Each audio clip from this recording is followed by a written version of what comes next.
malusog na pangangatawan, kapayapaan at kaligtasan. Ilan lamang ito sa mga hiling ng mga deboto sa linggo ng Palaspas kahapon, March 29. Ang Baguio Cathedral dinagsa ng mga mananampalataya. Bitbit nila ang iba't ibang disenyo ng Palaspas. Ang ilan dumayo pa, katulad ni LV mula Pasig.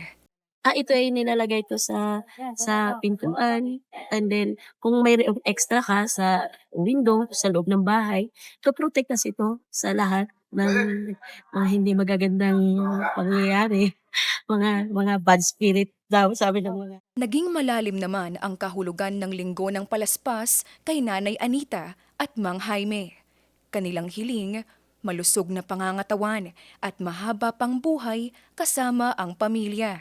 Sa bahay parati kami nagpipray na sana magaling na ako.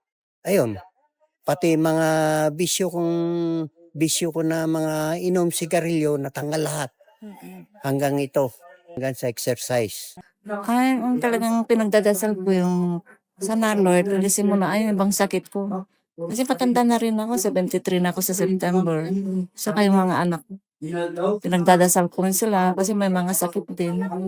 Sana, aming family, maalis na rin mga sakit mo. Para happy kami every day, every year, forever, di ba ganun? Hinimok naman ni Lingayen Dagupan Archbishop Socrates Villegas ang lahat na magkaroon ng lakas ng loob at manalangin. On Palm Sunday, take courage, imitate Jesus, enter the Jerusalem, enter your passion with courage, because the Lord accompanies you into His passion, into His death, into His resurrection. Dahil ngayon nga, kaparos ngayon, nahihirapan na tayo dahil tumatas ng mga bilihin.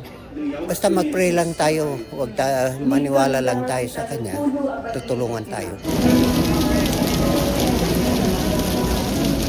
Sa kanilang pag-uwi, bitbit nila hindi lang ang palaspas, kundi isang matibay na pananampalataya na may Diyos na buhay na hindi tayo pababayaan sa anumang pagsubok na darating sa ating buhay. Trixie Fernandez, RNG News.